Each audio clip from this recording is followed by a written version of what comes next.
আসসালামু আলাইকুম দর্শক, আমি তাজমিন কিচেনে আপনাদের স্বাগতম। কেমন আছেন সবাই? আশা করি সবাই ভালো আছেন। আমিও আলহামদুলিল্লাহ ভালো আছি। আজ আপনাদের সাথে শেয়ার করব কলমি শাক ভাজি। এভাবে যদি কলমি শাক ভাজি করেন তাহলে কিন্তু এক থালা ভাত নিমিশেই শেষ হয়ে যাবে।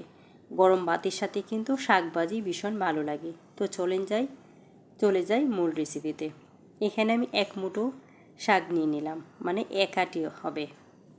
এক আটি শাককে আমি যে নষ্ট পাতাগুলো আছে সেগুলো ফেলে দিয়েছি, দিয়ে আমি ধুয়ে পরিষ্কার করে নিয়েছি।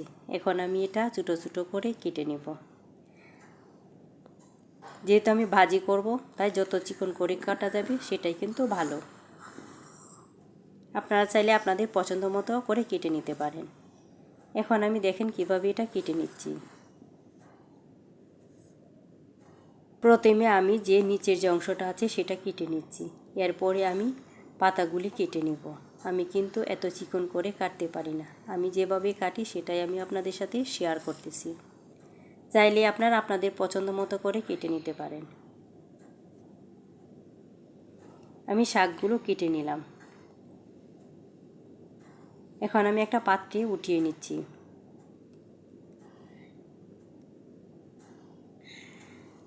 একটা পাত্রে আমি তুলে নিলাম। এখন আমি চলে যাব এটা রান্না করার জন্য। আমি এখন চলে যাব মূল রান্নাতে। চুলায় একটা প্যান বসিয়ে দিলাম। প্যানটা যখন গরম হয়ে গেছে তখন আমি এখানে 2 টেবিল চামচের মতো তেল দিয়ে দিলাম।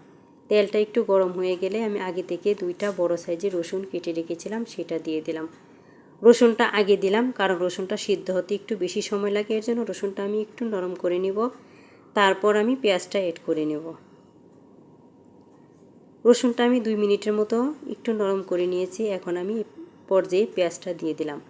পেঁয়াজ এবং রসুন যদি শাকে একটু বেশি দেন তাহলে কিন্তু শাক খেতে ভীষণ ভালো লাগে। বিশেষ করে রসুনটা যদি একটু বেশি হয় তাহলে তো অনেক ভালো লাগে। এ পর্যায়ে এসে আমি অ্যাড করে দিলাম লবণ। লবণটা কমিয়ে দিতে হবে কারণ শাক কিন্তু অনেক মিলিয়ে যায়। রান্নার পরে কিন্তু 3 ভাগের 1 ভাগ হয়ে যায়। লবণটা দিয়ে আমি নেড়ে ছেড়ে এখন আমি শাকগুলো দিয়ে দিয়েছি। পেঁয়াজটা কিন্তু বেশি ব্রাউন করা যাবে না, তাহলে কিন্তু শাক ভাজার সাথে সাথে পেঁয়াজটা কিন্তু একদম কালো হয়ে যাবে। তাই যখন পেঁয়াজ ও রসুনটা একটু নরম হয়ে যাবে এবং একটু কালার ধরবে এ পর্যায়ে শাকটা দিয়ে দিবেন। শাকটা দেওয়ার পর আমি কাঁচামরিচটাও অ্যাড করে দিয়েছি।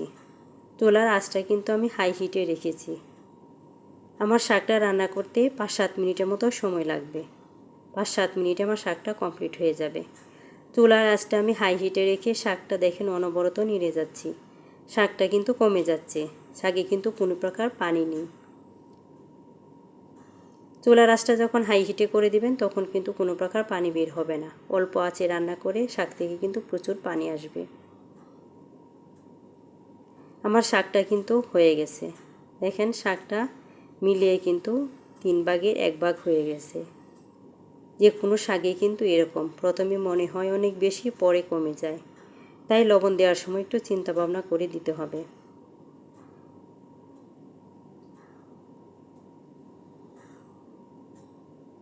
শাকটা আমি অনবরত নেড়ে চেড়ে পানিটা যখন শুকিয়ে যাবে, একটু ভাজা ভাজা হয়ে যাবে, এ পর্যায়ে আমি নামিয়ে নিব।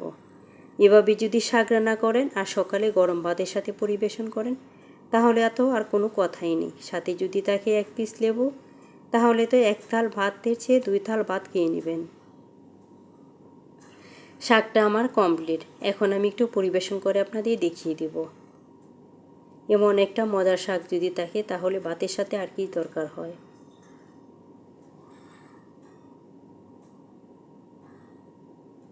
ভিডিওটা যদি ভালো লাগে চ্যানেলটা সাবস্ক্রাইব করে আমার পাশে থেকে যাবেন। পাশে থাকা বেল আইকনটা প্রেস করে দিবেন।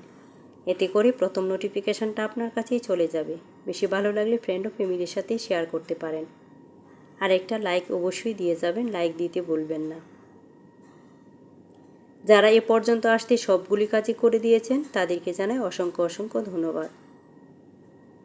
চাইলে আপনারা এভাবে বাসায় ট্রাই করতে পারেন এবং গরম ভাতের সাথে পরিবেশন করে নেবেন, এতে কিন্তু ভীষণ ভালো হয়।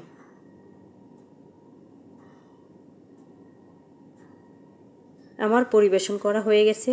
দেখেন শাকটা কতটুকু লোভনীয় হয়েছে। ভালো থাকবেন, দেখা হবে অন্য কোনো ভিডিওতে। আল্লাহ হাফেজ।